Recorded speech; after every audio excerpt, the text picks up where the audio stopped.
This machine gun was so terrifying that even 80 years after the war that made it famous, soldiers in the deserts of Afghanistan and Iraq regarded it with the same respect as their great-grandfathers did over Normandy. Not because it is perfect. It was because in 92 years of service, humanity had not yet figured out how to improve it. The Browning M2 is perfect at one thing: killing. And that perfection never grows old. Its creator died before seeing the triumph of his creation. The war that made this weapon famous ended 8 decades ago. The empires it fought against have crumbled to dust, but the machine gun remains. It is still in service in 100 countries around the world. It is still mounted on tanks, helicopters, and ships. It still kills with the same ruthless efficiency as it did in 1943 over burning Germany. This is the story of a weapon that has outlived its era. The question is not why it is still in service. The question is whether we will ever be able to do away with it. In the fall of 1917, when World War I turned into an endless slaughter on the Western Front, General John Pershing realized a straightforward thing. Bravery no longer decided the outcome of battles. Firepower did. 7.62mm machine guns turned the war into a bloody stalemate. Soldiers dug into the ground, attacks choked on mud and barbed wire. But a new threat appeared above the trenches, one that old weapons could not stop. German airplanes began to be covered with thin sheets of steel armor. Standard rifle bullets ricocheted off the plating, leaving only dents. Pilots felt increasingly protected and attacked more boldly. Tanks appeared on the fields of France, slow and clumsy, but encased in armor that infantry rifles could not penetrate. They crawled through the trenches, crushing barbed wire and throwing the defenses into chaos. Pershing understood this before anyone else. The Army needed a cartridge capable of penetrating 2 centimeters of steel at 1 kilometer. A cartridge that would turn an airplane into a sieve in seconds and stop a tank before it reached the trenches. But no such cartridge existed in the United States arsenal, and only one man could create it. By 1917, John Moses Browning was a legend in the American arms industry. But the task Pershing set him required a revolution in thinking. Browning started with the most obvious solution. He took the standard point 30-06 Springfield Army cartridge and simply increased all its dimensions proportionally. The caliber increased to 12 and 7 millimeters. The length of the cartridge case reached 99 millimeters. Together with Winchester engineers, they created ammunition that looked perfect on paper. In October 1918, the first tests were conducted at the proving ground.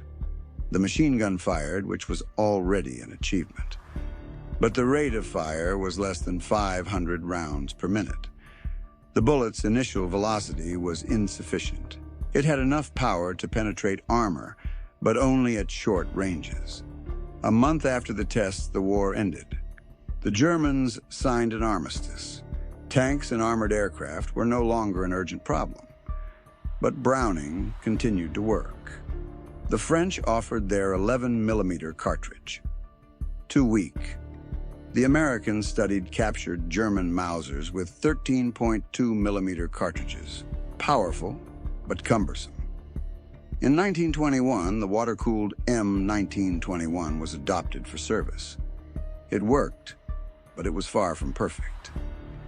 On 26 November 1926, in the small design office of his son, Val John Moses Browning was poring over the drawings for a new self-loading pistol. At one point, he felt a sharp pain in his chest. His heart had given out. 71 years of life devoted to the arms industry ended right at his workbench. He never knew that his last incredible creation would change the face of war 15 years later. After Browning's death, Work on the large caliber machine gun was continued by Dr. Samuel Green, an engineer at the Springfield Armory. From 1927 to 1932, he methodically dismantled the M1921 into its component parts, tested each assembly to its limits, and looked for weaknesses in its design. He didn't just want to improve the weapon, he tried to bring it to a state where further improvements would be impossible. The main problem lay in the cooling system. The water jacket around the barrel weighed almost 20 kilograms. The circulation pump added mechanical complexity. In field conditions, especially in heat or cold, the system regularly malfunctioned. Hoses cracked, water froze or boiled away. The machine gun became a capricious mechanism that required constant attention. Green found a solution that seemed ridiculously simple. Abandon water cooling altogether. Instead, use a thick-walled, massive barrel that absorbs heat through its own mass and dissipates it through increased surface area. The heavy barrel compensated for the loss of the water jacket not with clever engineering, but with fundamental physics. More metal meant more heat capacity. The result exceeded expectations. The machine gun became 17 kilograms lighter. Hoses, pumps, and fragile connections disappeared. Maintenance became much easier. Reliability increased to the point that the weapon could operate under any climatic conditions without additional manipulation. But Green did not stop there. He completely redesigned the receiver, making it a universal platform. Now the same basic mechanism could be used in the infantry, aviation, navy, and as an anti-aircraft weapon. The ammunition belt could be fed from either the left or right side. The conversion took minutes instead of hours. In 1933, the new machine gun was officially adopted under the designation M2 Heavy Barrel. The 50 BMG cartridge, created by Browning and Winchester, fired a 46-gram bullet at a speed of 850 meters per second. The muzzle energy reached 18,000 joules. This was exactly 5 times more powerful than the standard 30-006 Army cartridge. At a distance of 1 kilometer, the bullet pierced 20 millimeters of steel armor as if it were made of cardboard. John Browning created the concept and the basis. Samuel Green turned it all into a weapon that was destined to survive for centuries. Early in the morning on the 7th of December, 1941, Japanese aircraft attacked the American naval base at Pearl Harbor in Hawaii. A few days later, the United States officially entered World War II, and the War Department suddenly needed weapons. Not thousands of units, millions. The decision was made quickly and without sentiment. 9 of the largest factories across the country were involved in producing the Browning M2. The list of contractors included not only traditional gunsmiths, such as Colt and Savage Arms, but also other manufacturers. Frigidaire, which just yesterday was making refrigerators for American housewives, suddenly switched its assembly lines to producing machine gun receivers. A C spark plug, which specializes in spark plugs for cars, began stamping bolt mechanisms. The peaceful industry was turning into a giant military assembly line. It was a choice with no alternatives. America was heading for total war. But the real Faustian bargain was not made in the factory workshops. It was made in the quiet design bureaus of aviation companies, where engineers were deciding on the armament for new fighter planes. Republic Aviation was designing a new fighter, the P-47 Thunderbolt. The aircraft was created to escort heavy bombers on deep raids over Germany. Firepower was needed that could destroy enemy fighters in a matter of seconds. German Messerschmitts and Focke-Wulfs were fast, maneuverable, and well-armored. Standard armament might not be enough. chief designer Alexander Kartveli made a decision that many thought was crazy. 8 Browning M2 machine guns, 4 in each wing, each with an ammunition load of 350 rounds of 12.7 millimeter and 7 millimeter caliber. When the military saw the numbers, many doubted the feasibility. The total rate of fire of all 8 machine guns reached 100 rounds per second. The weight of a 1-second volley exceeded 5.5 kilograms of lead, hardened steel, and copper flying at the speed of sound. A 5-second burst meant 500 bullets, each one the size of a man's fist. Each is capable of piercing 2 centimeters of armor. This was no longer a weapon of self-defense or even fire support. It was a flying execution machine, designed to wipe out everything in its sights from the sky. The deal was done. America had chosen absolute firepower, and now it was time to see the price of that choice. From 1941 to 1945, the American military industry, working 3 shifts without days off, produced 2 million Browning M2 machine guns of all modifications. 400,000 were infantry M2 HBS, used both on mounts and on armored vehicles.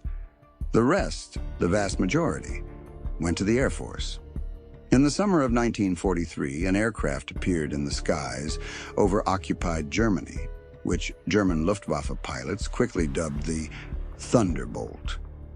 The P-47 Thunderbolt weighed 8 tons when fully loaded, making it heavier than many twin-engine bombers of the era. For a single-engine fighter, these were monstrous figures. But the main thing was not the weight, but what that weight meant.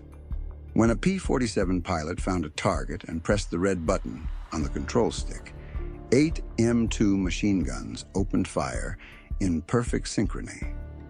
Luftwaffe pilots learned to recognize this sound from miles away. It was a deep, guttural roar that tore through the air. At a distance of 300 meters, all 500 bullets from a 5-second burst would fit into a square measuring 1 meter by 1 meter.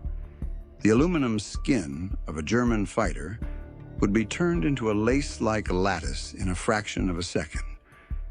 German pilots tried to find salvation at low altitudes, where the heavy P-47 lost its speed and maneuverability advantages. But this did not help to change the balance of power. The Thunderbolt proved deadly not only in aerial duels, but also as a ground attack aircraft. Convoys of trucks on the roads, railroad trains at stations, troop concentrations on the march. 8 M2 machine guns firing at ground targets turned any equipment into a pile of burning, twisted metal in a matter of seconds. The P-51 Mustang, F-4U Corsair, and F-6F Hellcat each carried 6 machine guns.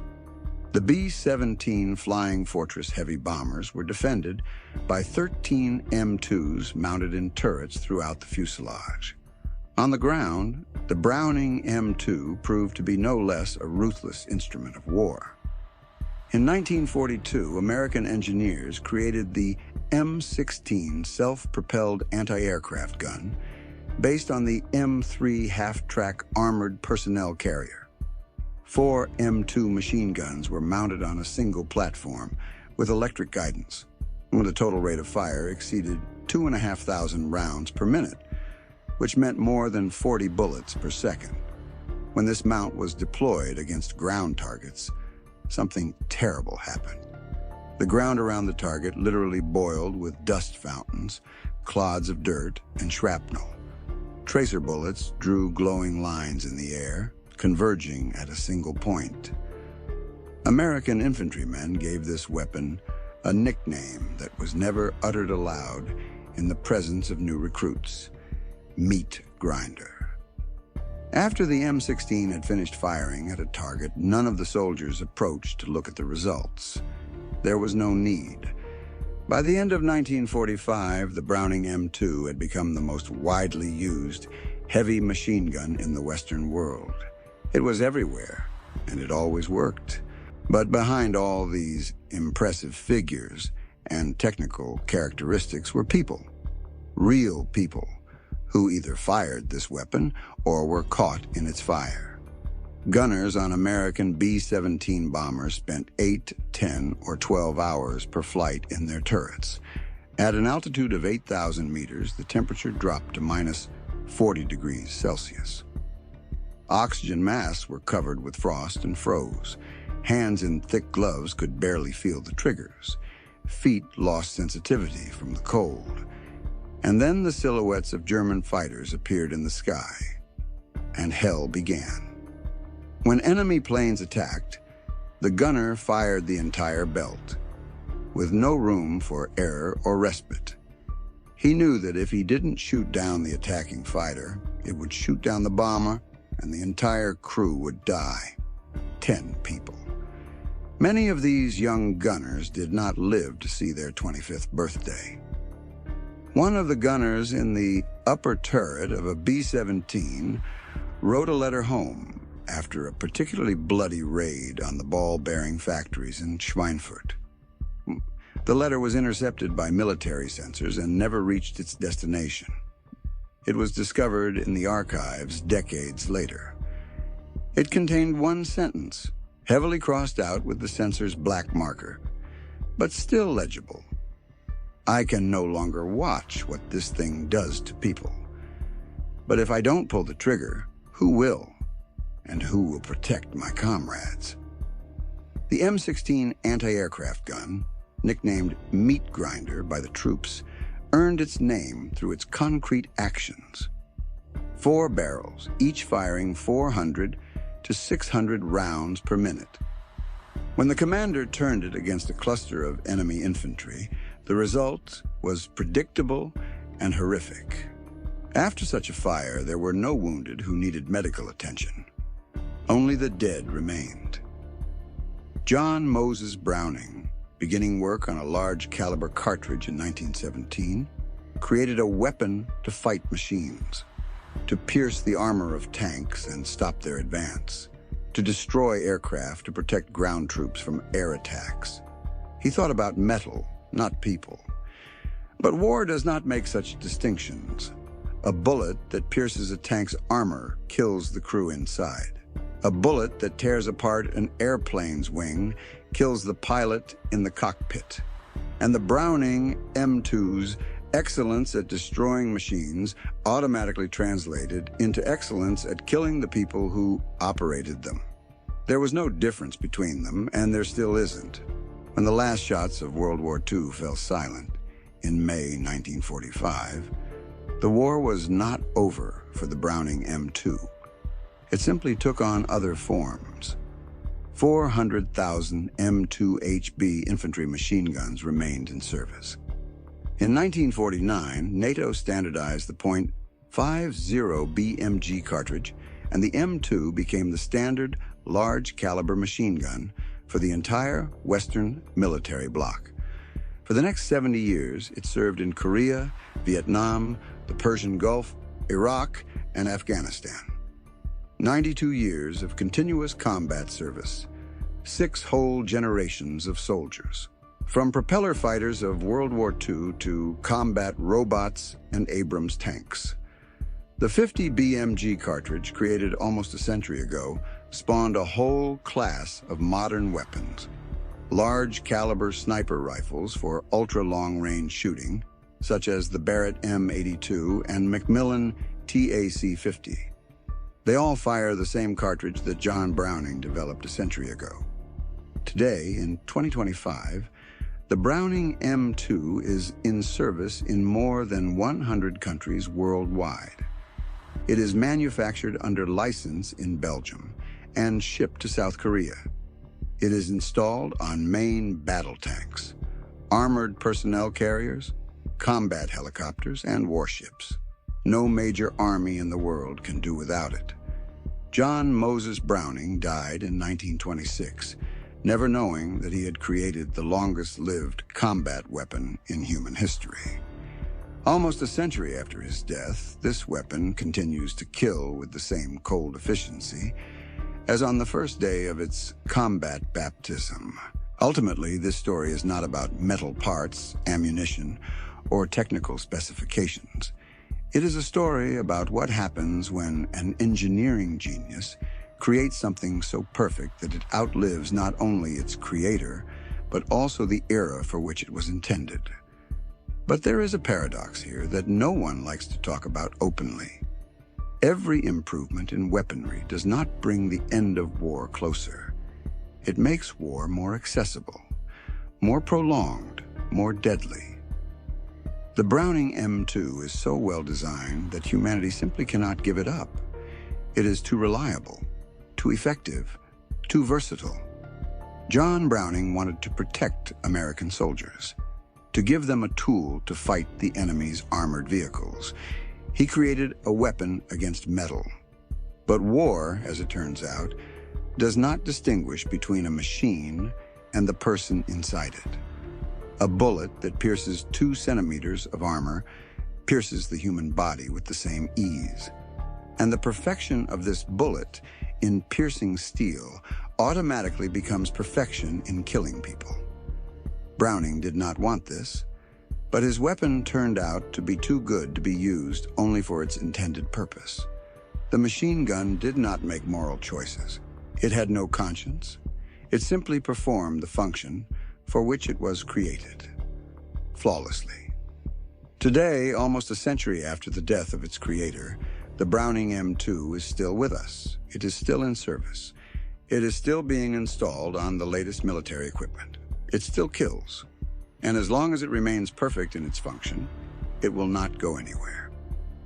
The main question that this story leaves unanswered is simple. But humanity has been searching for the answer to it for a century. When we create the perfect weapon, are we bringing closer the day when there will be no more war? Or are we simply making war eternal? The Browning M2 is still here. It is still in service. It is still waiting for the order to open fire. And that is the only answer we have.